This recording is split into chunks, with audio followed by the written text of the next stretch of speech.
Good morning, students. Good morning. Let's try it again. Good morning, students. Good morning. Students, faculty, honored guests, we are here to meet today on a most serious matter. After the recent incidents of the Sorcerer's Stone, which is a strictly secret matter, so of course, all of you are familiar with it, the Ministry of Magic has lodged serious complaints about the actions and decisions of one of our students, Harry Potter, who they feel may have jeopardized the entire magic community. Accordingly, the Trinity Fantasy Court has convened to consider the facts of the case and render their verdict.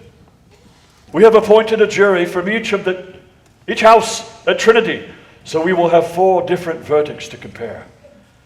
Would our esteemed jurors please stand and be recognized? Applaud them.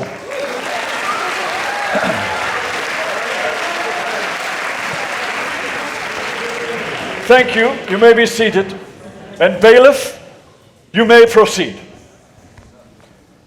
Hear ye, hear ye. Trinity Academy Fantasy Court is now in session. Please rise in respect for the Honorable Judge Zook.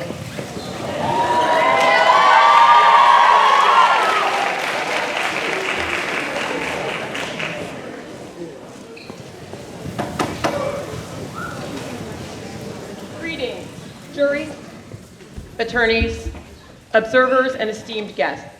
Trinity Fantasy Court meets for the purpose of considering whether literary and other fictional characters have been fairly judged by the public. While it bears some similarities to legal courts, its primary purpose is to create an environment for thoughtful argument, and so some aspects of court procedure have been modified to suit this goal. Our court today meets to consider the character of Harry Potter and the events depicted in the film Harry Potter and the Sorcerer's Stone. Bailiff, please apparate the defendant.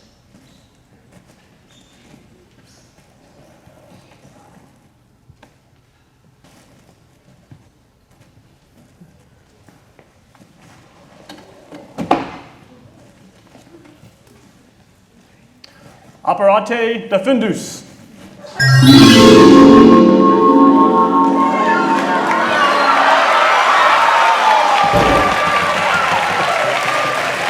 I warn the audience to respect the decorum of fantasy court.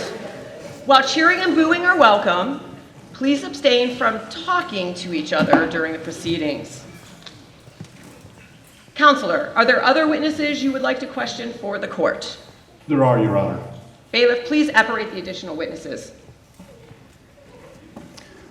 Apparate facultum.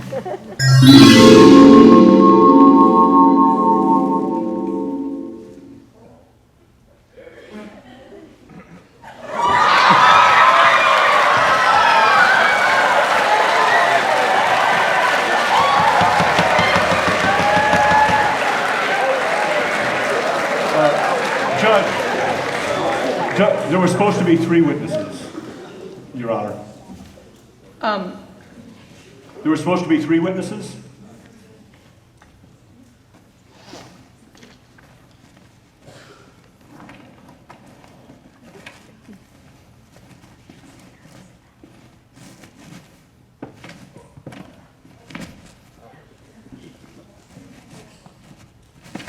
There were... Oh, there you are. Jonathan Alley.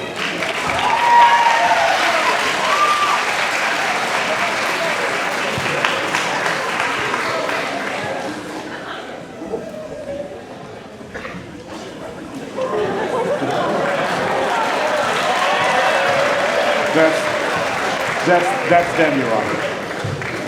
Very well. Counselor, do you have any witnesses? Yes, Your Honor, a student and friend of Mr. Potter.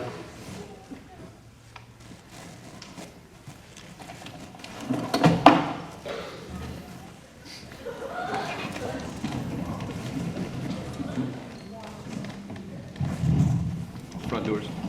Front door. Be sure to operate the box appropriately. You don't want to transform someone. Operate discipulus.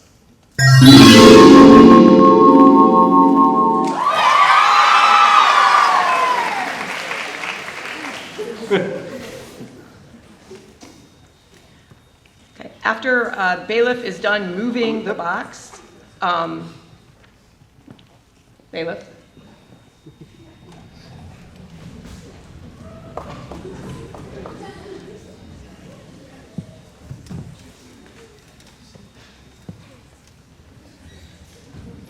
Bailiff, please read the charges.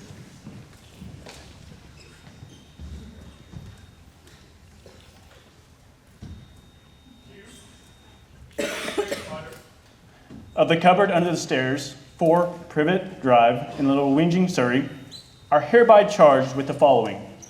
1. Distrust of superiors.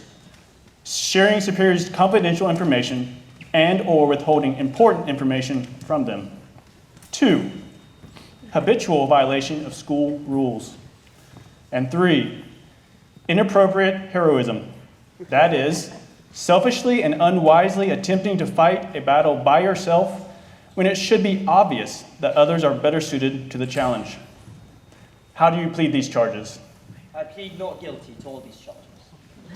Very well. Bailiff, would you please charm all of the witnesses so that they will be compelled to tell the truth? Please raise your right hand and repeat after me. Vivite veritatem. Vivite veritatem.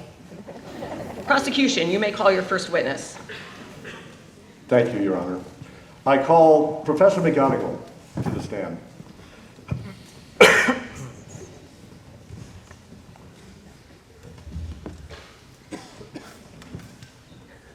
Professor, how do you know the defendant? Harry is my pupil. He is also in Gryffindor, and I am head of that house. Hogwarts has many rules, doesn't it? Yes, magic can be very dangerous, and these rules protect the students from costly or even deadly mistakes. Now, Hogwarts has a rule about students wandering the campus after dark, doesn't it? Yes, nothing gives a student the right to walk around the school at night. Didn't you catch Harry breaking this rule? Yes, he was caught visiting Hagrid's hut with his friends after curfew, and he and his friends had to serve detention in the dark forest for it. Yet after that, didn't Harry break this rule again? Yes, the night he went down in the dungeon after the Sorcerer's Stone. So about that day, didn't you have a conversation with Harry and his friends? Yes, they came running up to me to ask to talk about Professor Dumbledore. When I told him that he was away, they told me it was important, about the Sorcerer's Stone. Were you surprised that they even knew about the Sorcerer's Stone?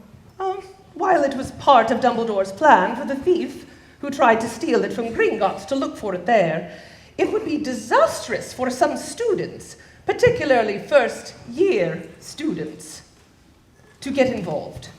I assured them that the stone was perfectly well protected. I ordered them to go back to their dormitory quietly. It wouldn't do for anyone else to hear them talking about a plan to steal the stone. It seems that Harry and his friends had worked out how a thief might get past Fluffy, Hagrid's three-headed dog. Did they mention that? No, and it would have been helpful to know. As the head of Gryffindor, can you tell me if there's anything that sets this house apart from the others? Oh, every house attracts different students, depending on what they value. If you value cleverness and competence, you're pulled towards Slytherin. Hufflepuff values humor and warmth. Gryffindors value bravery and loyalty. They all want to be heroes. So how did this affect Harry?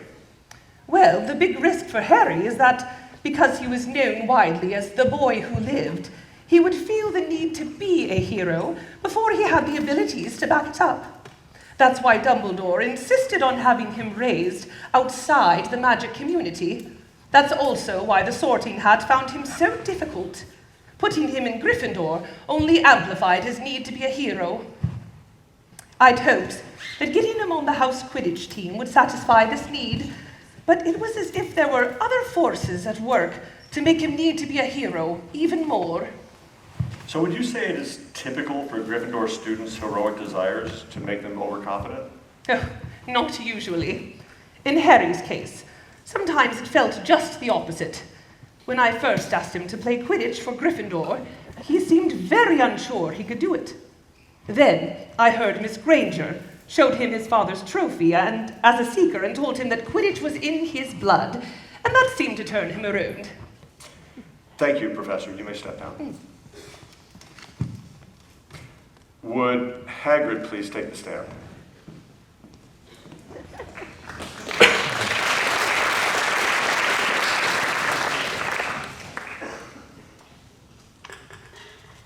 Hagrid, did Harry ever talk to you about his suspicions that someone was up to something at Hogwarts?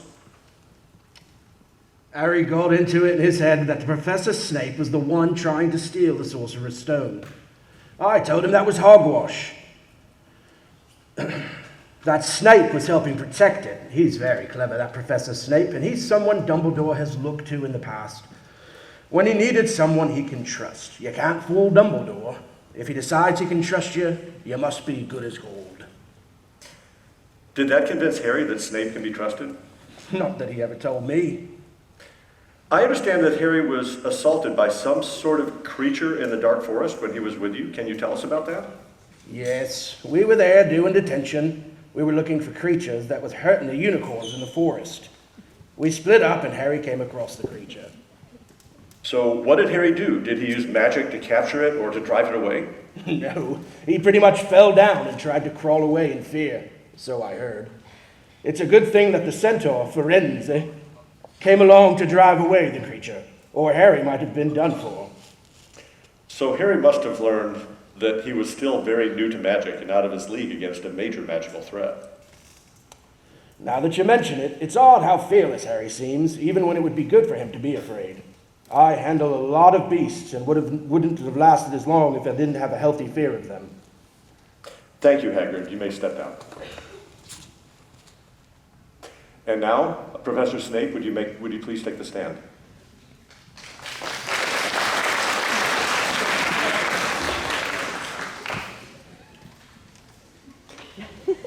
Professor Snape, how do you get along with your students at Hogwarts? I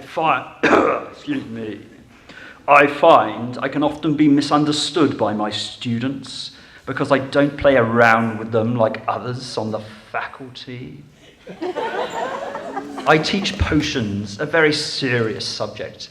If a student plays around in transformations, they may wind up as a coffee mug for a few months, but it's nothing serious. But if you get a potion even a little wrong, it can be deadly. So, how do you think Harry Potter felt about you? Harry is a child. And something I've observed is that children conflate affection with virtue. If someone acts as if they're like a child, they will conclude they must be a good person. And if someone is cold to them, they must be a villain. I'm the only one around here not falling over themselves over Mr. Potter. So to his simple mind, I must be the most wicked person in Hogwarts. Are there any students here who you think do have promise?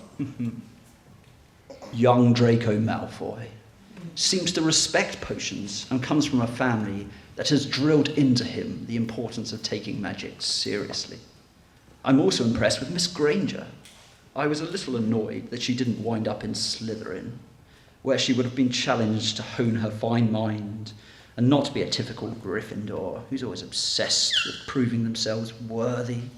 But then, her lack of a pedigree might have been problematic for her in Slytherin. Thank you, Professor. You may step down.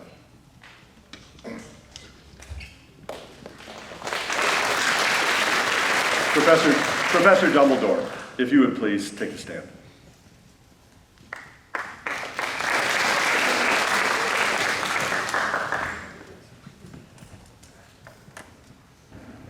Professor, when did you find out that Harry was in the Hogwarts dungeon attempting to find the Sorcerer's Stone?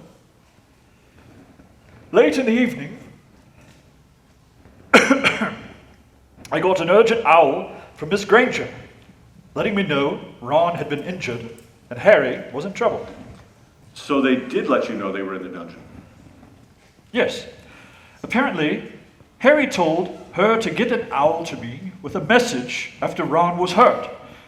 But it was way too late by then. I wish they had let me know earlier.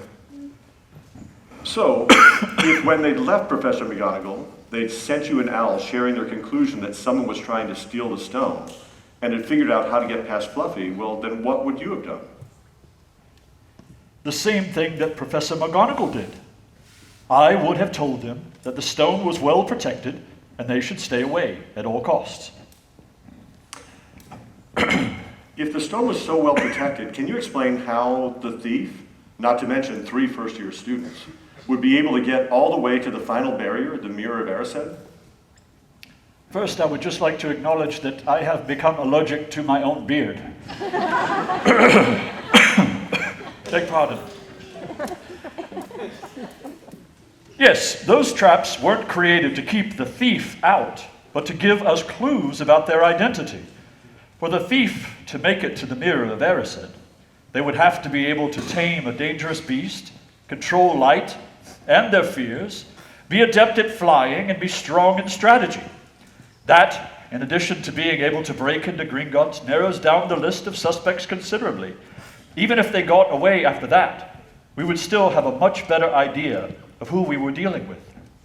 Our goal wasn't just to protect the stone, but also to catch whoever was pursuing it, you see. May I ask someone in the court to get Professor Dumbledore some water?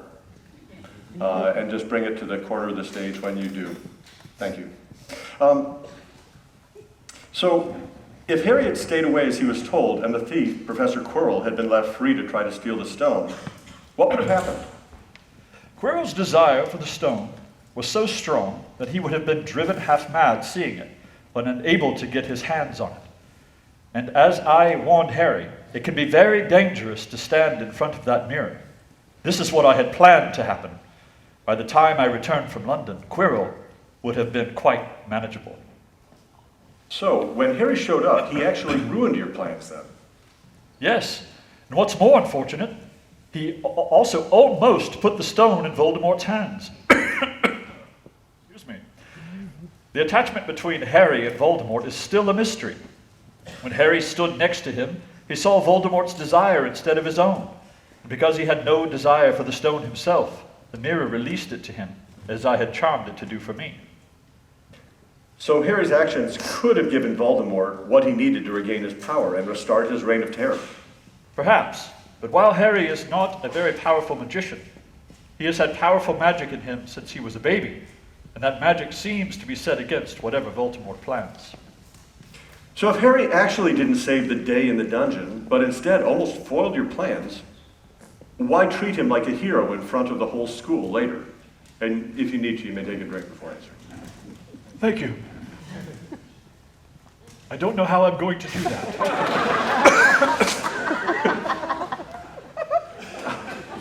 Most unfortunate. Oh dear. It probably tastes like earwax. Indeed. Harry may not have exactly been a hero that night, but my strong sense is that he will need to be one, and sooner than I'd wish. When he is faced with challenges in the future, I want him to be able to draw on the confidence of someone who's overcome hard things. Thank you, Professor. You may step down. Thank you.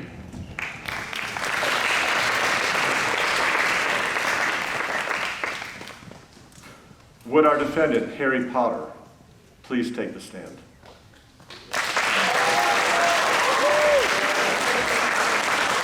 Mr. Potter, I remind you, you have been charmed to tell the whole truth.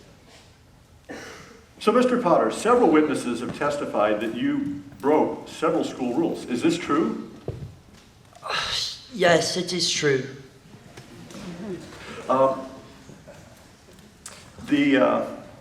Mr. Potter, when someone tells you a secret, can you be trusted to keep it? Not at all. Can you give us some examples? Well, when Hagrid told me not to mention our visit to Vault 713 at Gringotts, I blurted it out at the whole lunch table when I read about the attempted robbery in the paper. And the Sorcerer's Stone, that big secret, we told Hagrid, Professor McGonagall, even Ferenz, the centaur. Are you a great wizard, Harry? Certainly not academically. About the only magical thing I was good at this year was flying a broom, and the broom does all the magic then. When you were attacked by that creature in the Forbidden Forest, did you freeze up like Hagrid described? Yes, I was ashamed to feel so weak and helpless, like I was back under the stairs in my uncle's house. So if you knew that you couldn't fight it, why would you pursue it back in Hogwarts so soon afterwards? Well, I was the only one who could sense how evil it truly was, and its intent to hurt everyone around me. The people here are the first thing that feel like family to me. Even if it cost me everything, I wasn't going to let that thing regain its strength, and if there was anything I could do to stop it. That seems noble, but what was your plan? I mean, honestly, let's say you were in a park and you heard a couple of robbers talk about breaking into a bank that night. Would you say, I have my plan, I'm going to break in the bank too and confront them? I mean, how is that a plan? I guess I wasn't really planning. I just knew that if no one did anything, the stone would be gone. So I had to get there and try to stop them. But there was plenty you could have done besides going into the dungeon. Professor Dumbledore shared that you and Miss Granger sent him an owl late in the evening after Ron was injured. From Professor McGonagall's testimony, we know it was maybe 10 hours after the time that you talked to her. You waited all day, not letting anyone know, so that you would go into the dungeon yourself. That was plenty of time for Dumbledore to get there. When you put it that way, I guess you may be right. But I knew in my heart that it had to be me to take on this challenge, not just to send a letter and hope someone else did.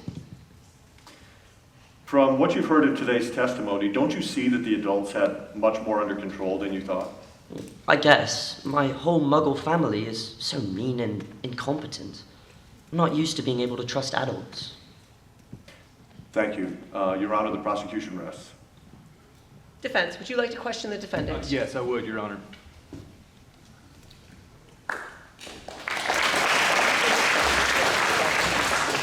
Mr. Potter, you've been accused of breaking a number of school rules. Should we be concerned about that? Not really. The teachers here pretend to care about the rules, but don't take them very seriously. When I disobeyed Professor Hooch and flew my broom, I was actually awarded a place on the Quidditch team. When Professor Dumbledore visited me in the hospital, he told me that what happened in the dungeon was strictly confidential. So, naturally, everyone knows about it. Even their punishments make no sense. Because I took a short walk across the lawn to Hagrid's one night, my punishment was to be sent out into a forest full of evil and dangerous monsters. So, why don't you think the faculty take their rules seriously? Well, I think what's going on is they know part of being a good magician is being able to think outside the box and adapt to your situation. So they're okay with breaking the rules as long as you don't get hurt or caught. How has being sorted into Gryffindor affected you? Did it give you a hero complex, as prosecution suggests? Honestly, it's the first time I understood what it means to be part of a family, to be around people who believed in me. It's not that I feel I have to do great things, it's that my friends believe I can. So you feel like Gryffindor has been good for you? No doubt. Sure, maybe we take ourselves a little too seriously, but honestly, look at the alternatives. Slytherin, just the name tells you they're trouble.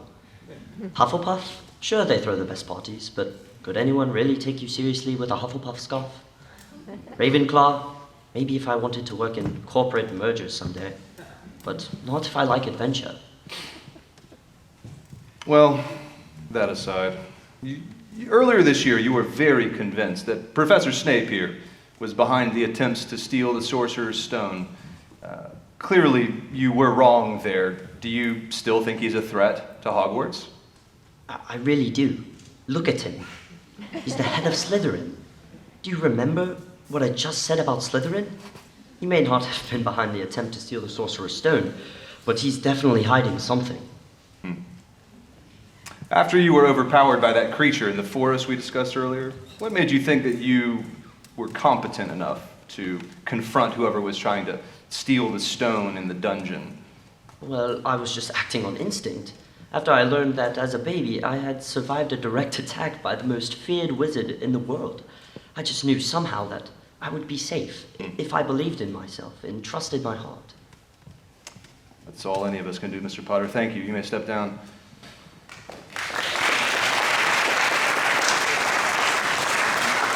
Miss Granger, will you please take a stand?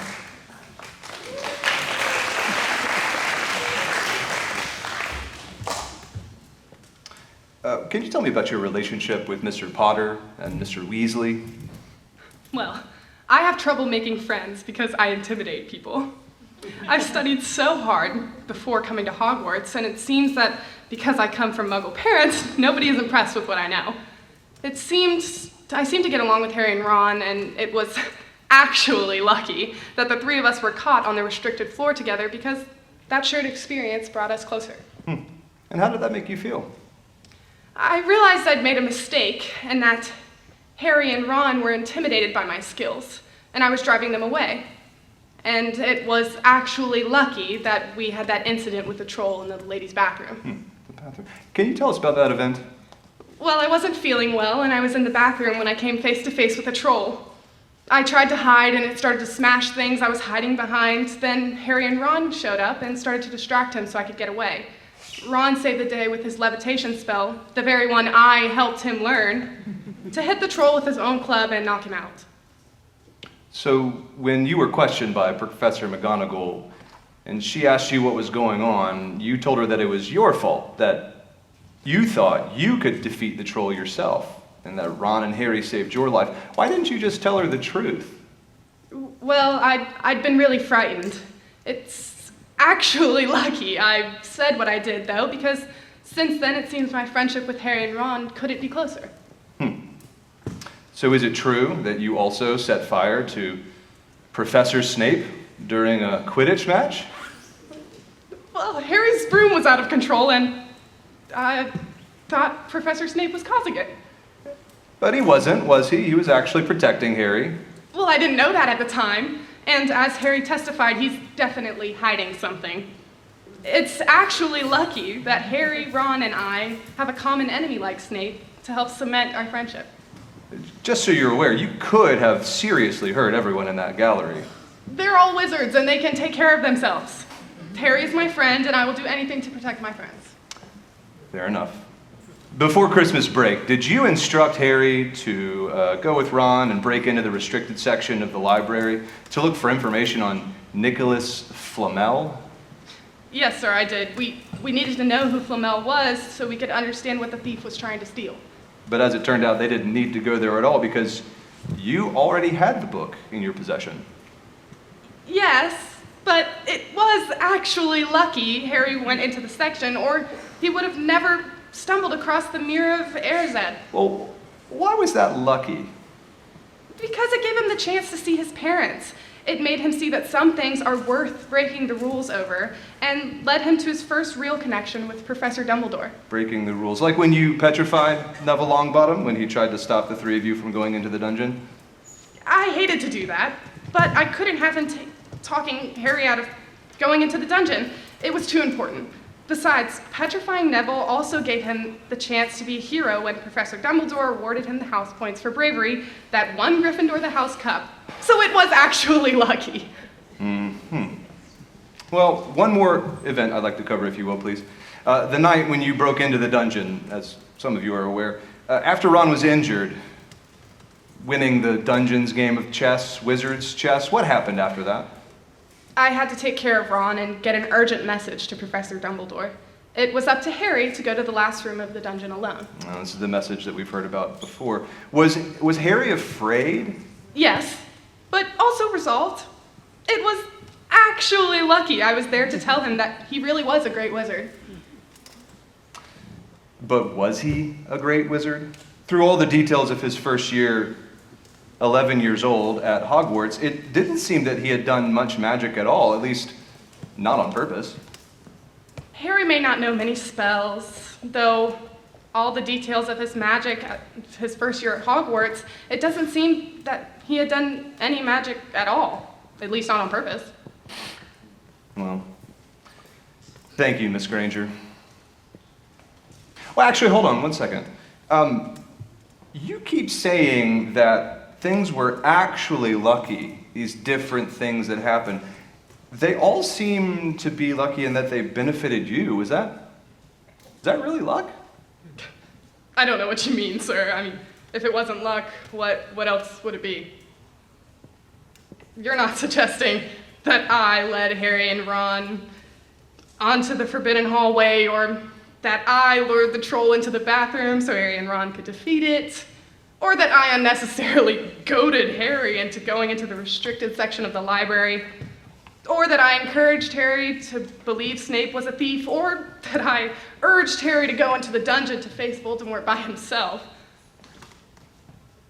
That's a very specific set of denials. And for what reason? So an extremely talented but overlooked young witch from Muggle parents could gain stature by her association with a hero like Harry? How could anyone believe that? Well, thank you, Miss Granger. You can step down.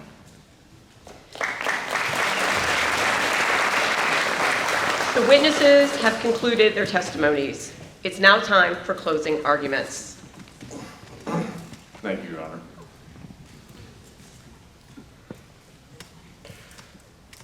Ladies and gentlemen of the jury, you know that our magical community lives under constant threats from wizards who would make themselves tyrants and magical creatures that could wreak havoc on our world. Together, we have learned how important it is to maintain order in the face of these threats.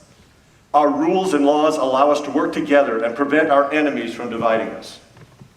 If our community is to enjoy peace, it is key that we pass on these values of order and trust to future generations.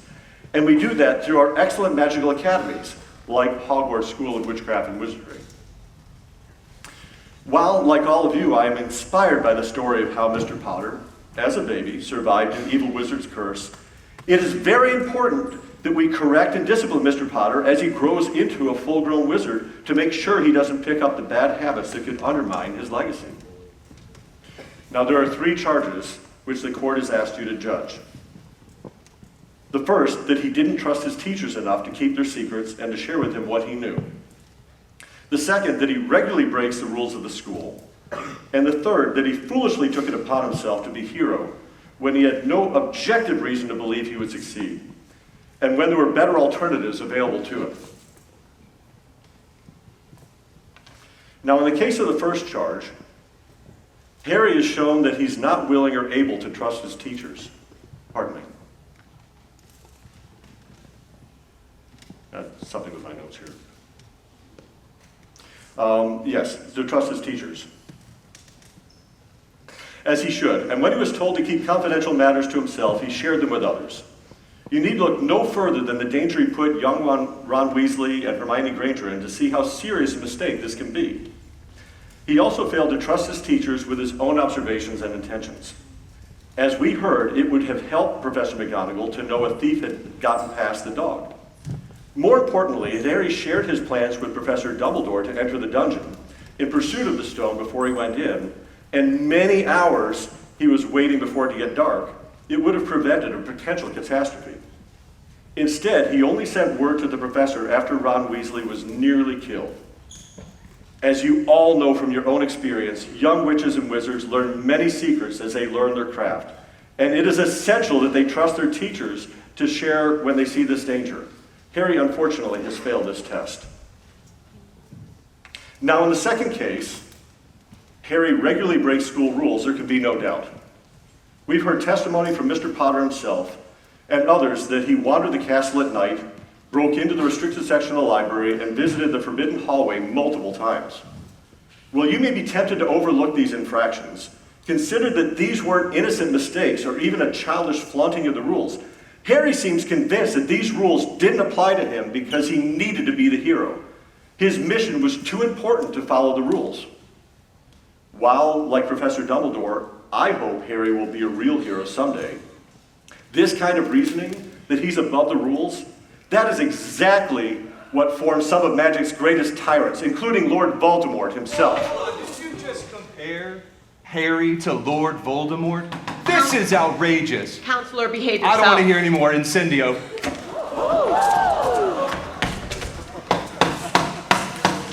I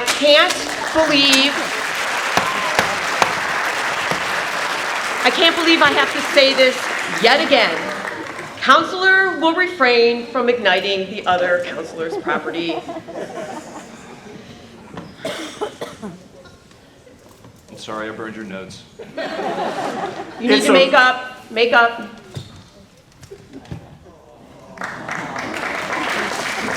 It's okay. I brought another one just in case that would happen.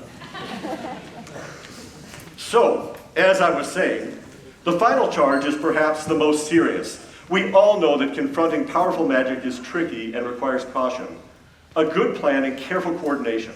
No matter how good his intentions, an experienced wizard stumbling around in a carefully laid plan can be disaster.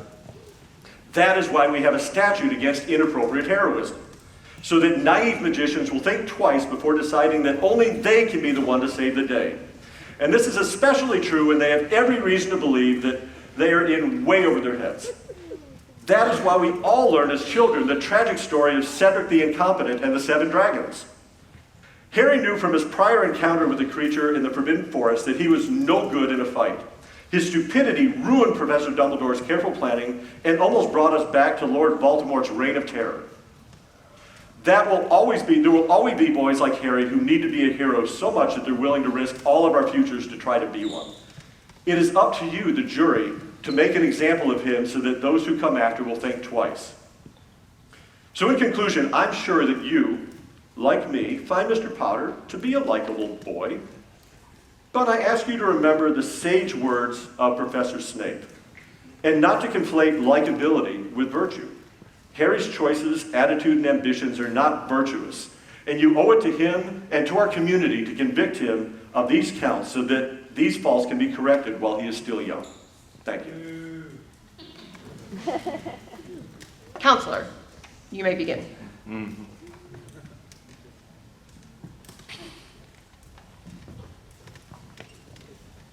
Harry Potter's first year at Hogwarts was marked by extraordinary challenges. I need to remind you, again, 11 years old. It's a young wizard starting off on his education in the wizarding world. But his education also began with facing the possible resurgence of the most feared dark wizard of all time. Accusations of distrust of his superiors, habitual rule-breaking, and inappropriate heroism. They fail to consider the unique circumstances that Harry faced and the intentions behind these actions. A close examination shows that Harry acted not out of malice or arrogance, but from a sense of duty, courage, and moral necessity.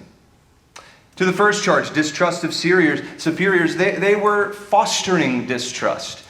We heard testimony from McGonagall that she did not take seriously, at least to Harry, the claims that the Sorcerer's Stone had been found, and that Hagrid oftentimes seemed to blurt things out that were confidential. And so Harry also was confronted with a professor that seemed not to like him at all. Couple that with the fact that his only adult mentors in his life had been his aunt and his uncle, who forced him to live in a cupboard under the stairs. Harry had a hard time trusting adults, and it would be tough to blame an 11-year-old boy for breaking that habit so early in his education career. Secondly, as to the violation of school rules, Harry's infractions, such as sneaking into the restricted section of the library or wandering the castle after curfew, were not acts of rebellion, but of necessity. He broke rules only when doing so was essential. Protecting the Sorcerer's Stone, and by extension, his friends and the entire wizarding world. The rules are designed for the safety of the students under normal circumstances, not for situations involving the return of a dark wizard.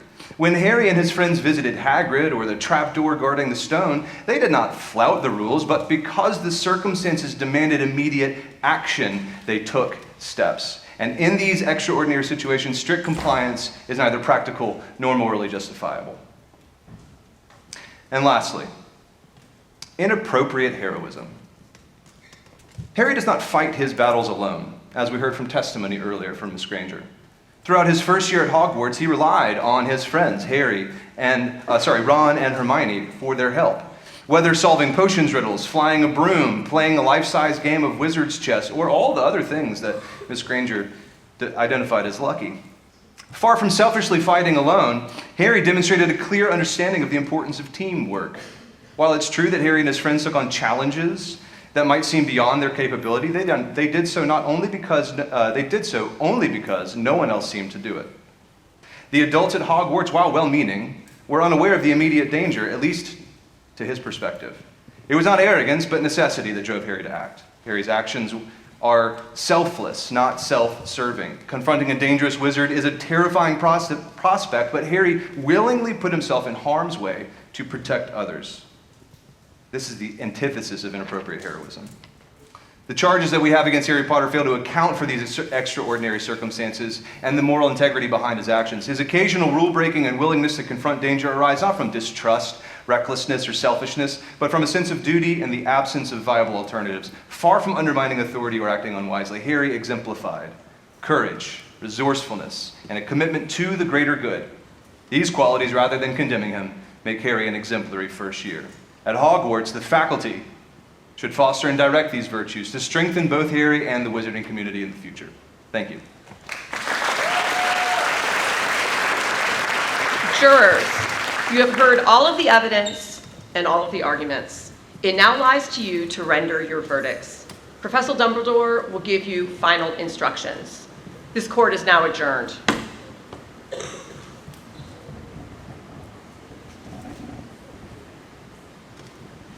Students, thank you. Before our juries render their verdicts, we will do two things. First, I would like us to offer special thanks to our prosecutor, Professor Chris Evans, for organizing this court. Let's give him a big round of applause.